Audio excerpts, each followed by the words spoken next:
Hi, I'm Charles Arthur. I'm Technology Editor of The Guardian, and I'm here to talk about the Samsung Galaxy S4 and the HTC One smartphones. Let's start by looking at some phones that have come out in the past couple of years. There's the Google Galaxy Nexus S, Sony Xperia S, iPhone 5, the BlackBerry Z10, Nokia Lumia 920, and the HTC One, and the Samsung Galaxy S4. As you can see, the latest two are quite different from the others. They're coloured for one thing. They're silver in the case of the HTC One, white in the case of the Samsung, though you can also get it in other colours. But it's also noticeable that they're quite a bit bigger. The screen size is substantially larger, which is part of the fact that they come out of Asia, and in Asia larger screens are much more popular, and that's something which seems to be catching on more generally. So you can see it in the BlackBerry Z10, for example. The size of the screen is not quite as large, but it's comparable with the Samsung. HTC itself is coming out of Taiwan. It's a company which has been having a fair amount of trouble recently. A number of top executives have left. The company's revenues have been falling. Its profits have almost fallen to zero. And the HTC One is seen as its chance to really get a foothold in the market again.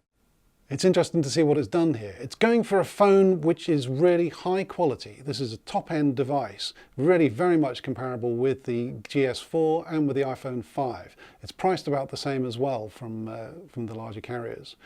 The interesting thing I thought about it is that when you go to the front page, when you actually turn the phone on, which is slightly difficult to do because the button to do it is up on the top of the phone. I found that always very hard to get to. You don't have a list of apps as you do on the BlackBerry or the Nokia or the iPhone.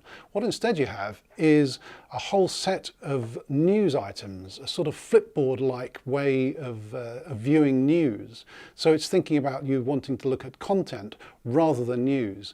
The camera is rather well done, I think. It's a very simple camera when you come to it, but it does have all sorts of settings if you want to go and really knock yourself out. So you can do self-timers, you can do cropping, you can have different video qualities.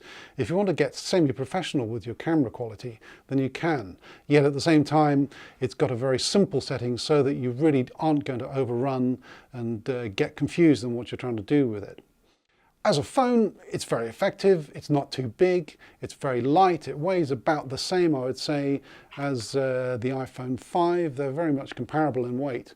Interesting that it has an aluminium backing here, and it's also got Beats audio, and I have to say the headphones that come with it are the best headphones that I've used on pretty much any smartphone ever. They have a lot of bass, very clear, they're better than many of the headphones you can buy in shops. They're almost worth it for that part alone, I think. And it's a beautifully made piece of kit. No complaints at all about the build quality and the sound quality from the speakers. It's also got built-in speakers at the top and the bottom, which you can use if you want to be annoying to everyone else in the train carriage and play your music out loud. Again, the quality there is very good. Moving on to the Samsung Galaxy S4, this is the phone which Samsung is looking to sell millions and millions of. It says that it's already shipped 10 million of them in the first month. HTC says it's shipped about 5 million in the past couple of months or so since the launch. And what I found interesting about this phone is that it's a phone which reminds me of a science fiction story that I read when I was a child. It was written by Larry Niven, and it was about discovering an alien artifact which had so many different settings that the people who were using it couldn't work out what the basic setting was for it. So one of the things that you find when you look at this is that it has loads and loads of different settings which you can turn on and turn off. It has things like air gesture, which means you can wave your hand over to move the screen. It has eye scrolling, so that if you move your eyes up and down when you're looking at it, the screen will follow you. There are so many different choices that it becomes overpowering, and you find yourself turning it off.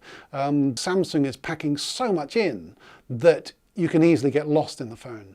When you come to the home page, it's very simple. You have a few apps on the front. You've got the camera, some Samsung apps, the Google Play Store, you have your usual messages and so on. I found it interesting that in the home screen, when you have the lock screen, you don't have the camera setting. You actually have to go and enable that so by default, you don't have instant access to the camera, which I think a lot of people will find is a bit annoying. You have to actually go into the settings and make a change to the lock screen display so that the shortcuts are displayed on the lock screen.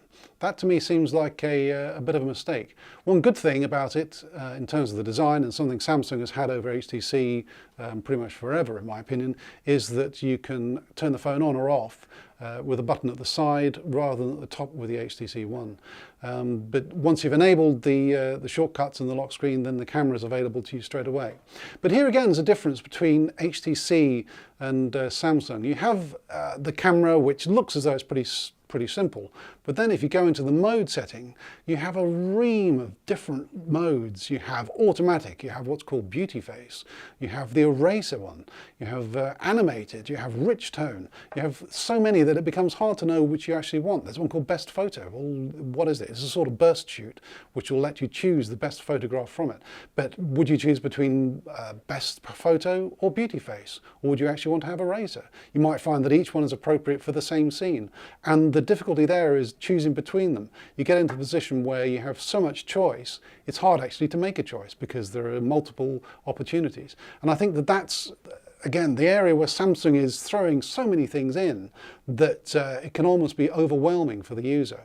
As a phone, it's pretty good. It's got good battery life. Again, it's going to last you a day easily, and the call quality is good. Samsung's been making mobile phones for a very long time, so it's very good at picking up signals and so on. There are a lot of Samsung apps on this, and certainly one criticism that people have had is that when you first sign into the phone, as well as being asked for a Google account, you can also be asked to sign into a Samsung account or to create one. That, to me, is an element of a phone which is not quite thought through. It's almost as if they've rushed this to market, which isn't true. This will have been in the works for a couple of years. And yet I think we've reached the point now in the Galaxy S4 where there's so much in the phone that trying to pack any more in would be overkill. And to some extent, it's easy to get lost. Despite these criticisms, Samsung's going to sell a lot of these this year because it's a huge company. HTC has done well to get 5 million of the HTC One out there. It'll be very interesting to see whether the consumer take-up goes well. I have to say, if I was choosing one of these phones for myself, I'd be choosing the HTC One. First, because the headphones are so good. Secondly, because it's such a nice construction. If you compare the aluminium construction to the plastic of the Samsung, which in comparison doesn't feel like such a great phone in terms of quality. And thirdly, because with the HTC One, you can find your way around pretty easily. It's not too hard, and you won't get lost inside the phone.